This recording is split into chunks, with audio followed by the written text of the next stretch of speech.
forth a spell into another ritual to a soul that currently is beyond any boundary you've attempted to reach past. You feel the magical energies just sort of scatter, like they hit nothing, like a breath into the wind. Are you dead? What the fuck is up with that? I'm not entirely sure. I think so. You think you're dead? I think I'm like some cross in between life and death. Not totally alive, but not totally dead. I woke up and was surrounded by a lot of other corpses, and all of Whitestone was in a complete panic, run amok, just death and disease and nightmare everywhere, and I didn't know what happened, so I ran. But, I'm gonna put my hand on FCG's shoulder and... Can I? I'll release her hand, yeah.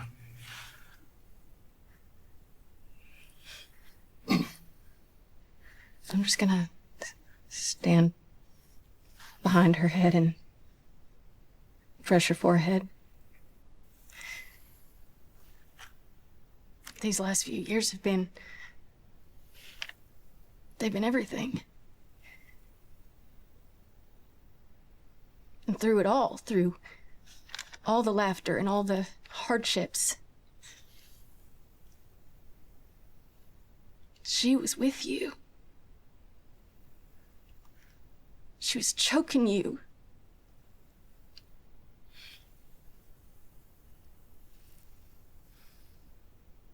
If you come back, I don't know how you're gonna feel. I don't know if you'll feel free or if you'll feel empty.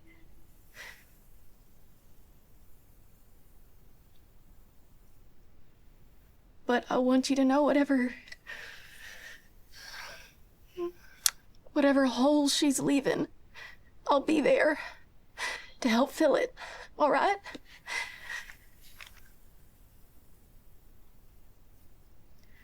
I'll be there for you. I'm not gonna tell you to come back. I'm not gonna try to compel you to come back, because that choice, Laudna, is yours now. No one gets to control you anymore. All right?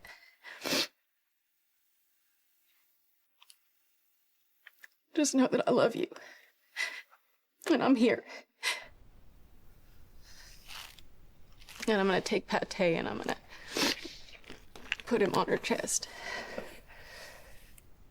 It's challenging, given the fact that this is a soul that is still bound to shadow. Shadow that now is vengeful, as diminished as it may be, and is still in some ways holding your voices back from finding the ears that needs to hear them. But with that final call, you watch as Pike's hair begins to drift upward past her shoulders and kind of undulating, floating in the air. She begins to carry herself up off the ground and begin to lift an inch, 2 inches, 3 inches off the ground, legs still folded in front of her. And you watch as all the sigils along the very, very back where you see where those boxes are, both children just kind of... Are we playing hide and seek? They both look terrified. I jump out. I found it. They both scream and run past you. One runs through your legs. They both scatter out into the street. You know, I don't think it goes over quite as well as you think it does, you know? I love kids, though. Laudna. Do they love... Laudna, no. They don't. Fuck. They're like, you know, fun, scary, like... Fun, scary. Yeah. Okay, I am fun, scary. Laudna, you're scary. I'm scary. Yeah. Is she a real shallow breather? Oh, she doesn't breathe at all. Most of the time.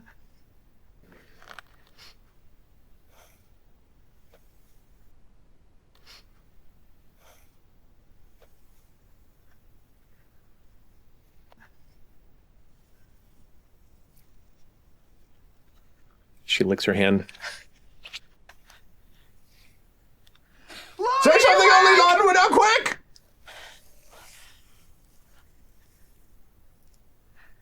Uh-oh, she can't speak. I don't...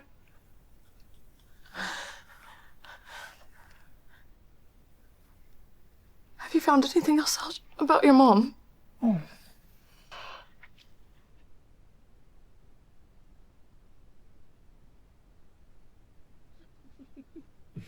You all step out, with Laudna and Imogen holding up the rear. And here you see the scattered pale guard and rifle corps kind of taking steps back, weapons down at the ready, but still some of them intense looks, some of them curious. But around them, the first thing you see, Laudna, is color. You see a light gray sky with broken bits of sky blue. You see vibrant rooftops and fresh shingles, gardens and flower bushes set at the base of windows. You see a well-kept cobblestone roadway.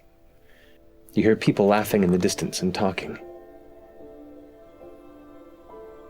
You see Whitestone as you remembered it, and even brighter. You remember running up these streets. You remember excitedly meeting your elders as they set up shop. You remember running out and sneaking in to listen to Keeper Yinen's sermon. You remember trying to sneak into folks' yards and being caught and sent back to your parents with a stern talking to. And the thing that catches your attention behind this crowd is the towering, vibrant, bright, green and yellow leaves of the sun tree in full display, healthy as it's ever been, turning into the autumn colors.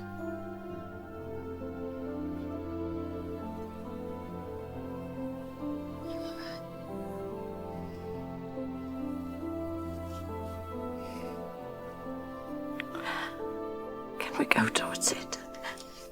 Of course.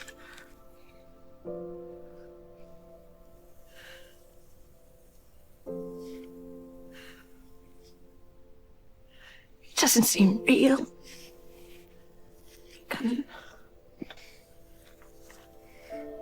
Still in a dream, but this one's just not a nightmare. This gets to be real now. Are you sure?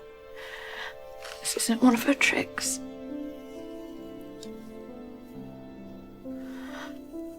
I'm sure. You promise? Cross my heart.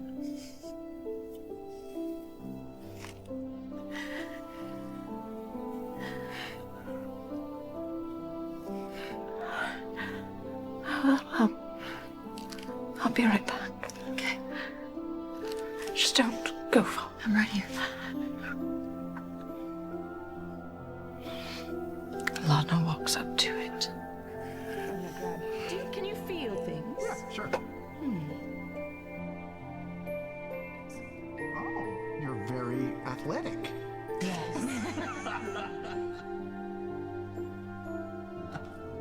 So your heart does beat.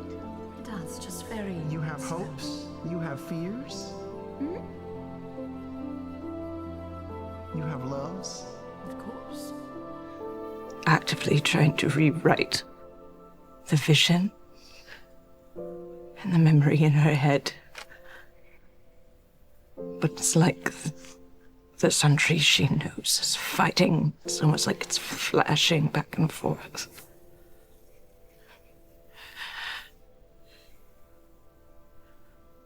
It's like right in the periphery of her eyes, you can see darkness and ropes swinging and the sound of screams. In the dissonance between that and the laughter of children and the market nearby. And it's confusing. And from that laughter of children, you see 4 kids kind of run past, one of them trying to tag the others as they dart off, a little bit older, a little bit sprier, looks like a younger sister who is not able to keep up with 3 other local children. As they all run off, she kind of glances over at you and sees you and kind of...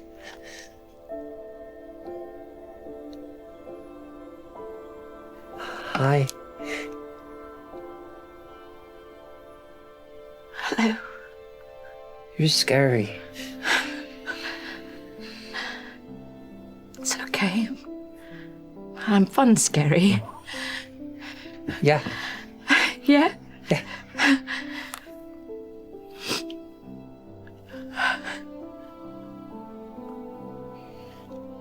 She reaches in like this little kind of, almost like an overall front pocket, and pulls out what looks to be like a crumbly piece of bread or some sort of a baked piece, and goes, "Are you hungry?" I bet my pet rat would love that. You have a pet rat? That's so cool. Can I see him?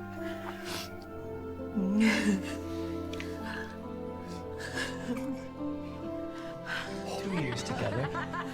What were you doing for the previous 28? Just running from town to town. I would go and I would find the little shacks in the woods that were abandoned, and then I would fix them up, and then inevitably the town would be like, oh, there's a witch in the woods. Oh, kill her, lure her alive. Some cleric would come, or holy person would come and be like, oh, death, the undead witch. And I would run, and I would do that again and again and again. Doesn't cause you sadness anymore? People just got used to it, you know? Been surrounded by death for quite some Runs time. off to join the other kids. Like, who was that? What did you talk to? Ah, she was fun, scary. And they just kind of like run off, and you hear them darting behind the tree, out of sight.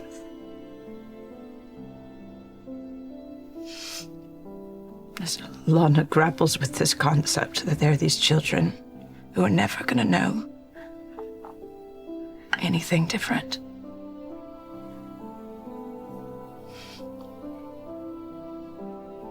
She reaches up and she just touches the sun tree. Do I feel anything?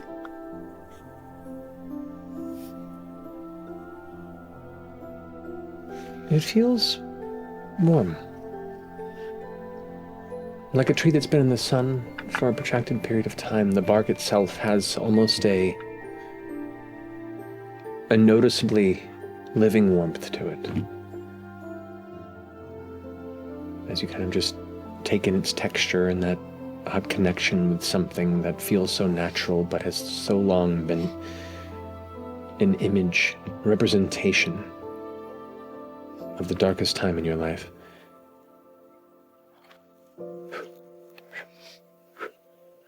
A little orange leaf kind of flutters down past you.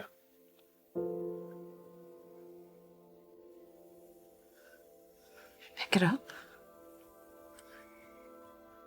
Just kind of press my forearms and my cheek against the sun tree as it's the first warmth she's felt in some time.